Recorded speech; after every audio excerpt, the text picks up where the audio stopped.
അഹങ്കാരി എന്നുള്ളൊരു പേര് അത്രയ്ക്കും അങ്ങനെ ഒരു പേരുണ്ടോ? അങ്ങനെ ഒരു പേരുണ്ടോ? വീണ അധികം ആൾക്കാരത് ചോദിച്ചില്ല തോന്നുന്നു.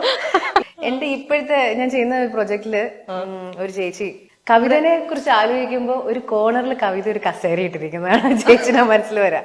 അപ്പൊ ഇങ്ങനെ പലർക്കും എന്നെ പറ്റിയുള്ള ഓരോ ആൾക്കാരെ പറ്റിയുള്ള ഐഡിയ ഓരോന്നായിരിക്കുമല്ലോ. അപ്പൊ ഞാൻ ഒരിക്കലും എന്റെ സ്വഭാവം ഇതാണ്, എനിക്ക് ഇന്ന കാര്യങ്ങൾ ഇന്ന രീതിയിലാണ് താല്പര്യം എന്നുള്ളത് ഞാൻ അങ്ങനെ പറഞ്ഞ് ആൾക്കാരെ മനസ്സിലാക്കി കൊടുക്കാനൊന്നും പോകാറില്ല.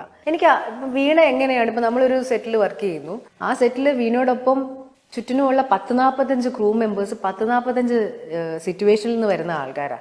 ഇവരെല്ലാരും നമ്മളുടെ അനുസരിച്ച് നമ്മളുടെ ഇഷ്ടങ്ങൾക്കനുസരിച്ച് നിൽക്കുന്ന നടക്കുന്ന കാര്യമല്ല ഒരിക്കലും. ആൻഡ് ഈ ടെലിവിഷനിൽ പിന്നെയും ഒരു ഗുണമുള്ളത് എന്താ വെച്ചാൽ ഇവരൊക്കെ 2-3 വർഷം ഒരുമിച്ചുണ്ടാവും, 10-15 ദിവസം മിനിമം. സിനിമയിൽ അതും കൂടെ ഉണ്ടാവില്ല, ഒരു 40 ദിവസത്തെ സ്കെഡ്യൂള്, പിന്നെ ടാറ്റാ ബൈ ബൈ.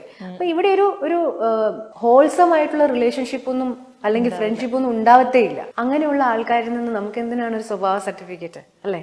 നമ്മൾ എങ്ങനെയെങ്കിലും ഉപദ്രവം ഏൽക്കാതെ നമ്മുടെ ജോലി ചെയ്തിട്ട് പോവാന്നുള്ളത് മാത്രമേ ഉള്ളൂ.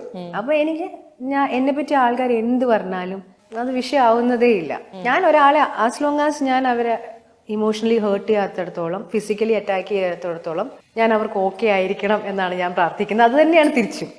എനിക്ക് ആൾക്കാർ എങ്ങനെ നിന്നാലും, ഇപ്പൊ അത്യാവശ്യം ചില ആൾക്കാർ ഭയങ്കരമായിട്ട് ഷൗട്ട് ചെയ്ത് അല്ലെങ്കിൽ ഭയങ്കരമായിട്ട് ജമ്പി ആയിട്ടുള്ള ആൾക്കാരുണ്ടാവും. ചില ആൾക്കാർ നിൽക്കുന്ന നിപ്പിൽ ദേഷ്യപ്പെടുന്നവരുണ്ടാവും. അതിനൊക്കെ കാരണം ഉണ്ടാവും. അവരെയൊക്കെ നമ്മൾ കറക്റ്റ് ചെയ്ത് പോകാനായിട്ട് ചിലപ്പോൾ പറ്റിയെന്നിരിക്കില്ല. അത് ഈ ഒരു എല്ലാ ഇൻഡസ്ട്രിയുടെയും ഭാഗമല്ലേ അങ്ങനെയുള്ള ആൾക്കാർ.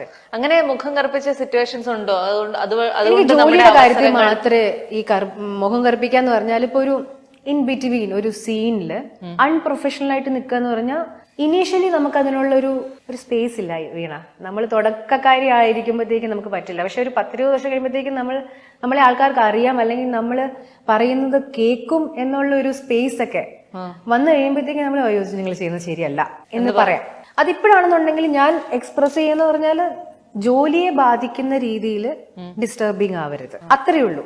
അല്ലാത്ത പക്ഷം നിങ്ങൾ എങ്ങനെയാണോ അങ്ങനെയായിട്ടിരിക്കാനായിട്ട് എന്താ കുഴപ്പം? ഒരു കുഴപ്പമില്ല. ഒരു യൂണിറ്റ് ആയിട്ട് നിന്ന് വർക്ക് ചെയ്യുമ്പോഴത്തേക്കും നമ്മൾ ഫോളോ ചെയ്യേണ്ട കുറച്ച് ഒരു മോഡില്ലേ, അതിൽ നിൽക്കുന്നതാണ് എല്ലാവർക്കും നല്ലത് അല്ലേ? ഭയങ്കരമായിട്ട് ഒരു സെറ്റിന്റെ അല്ലെങ്കിൽ ഒരു വർക്കിന്റെ ഒരു ഇക്വിലിബ്രിയത്തെ ബ്രേക്ക് ചെയ്യാനായിട്ട് ശ്രമിക്കാതിരിക്കുന്നതാണ് എല്ലാവർക്കും നല്ലതെന്നാണ് എന്റെ ഒരു അഭിപ്രായം. വളരെ വളരെ വർഷങ്ങൾ പഴയ കഥകൾ കുത്തിപ്പൊക്കുന്നൊന്നുമല്ല. എന്നിരുന്നാൽ പോലും എനിക്ക് ഒരു ക്യൂരിയോസിറ്റി കൊണ്ട് ഞാൻ ചോദിക്കുന്നതാണ്, ചില നടന്മാരോട് കൂടെ അഭിനയിക്കില്ല എന്ന് പറഞ്ഞ് ഞാൻ മാറിയിട്ടുണ്ട് എന്നൊക്കെയുള്ള എന്താ പറയാ മെയിൻ ഹെഡിങ്ങുകൾ ഞാൻ വായിച്ചിട്ടുണ്ട്.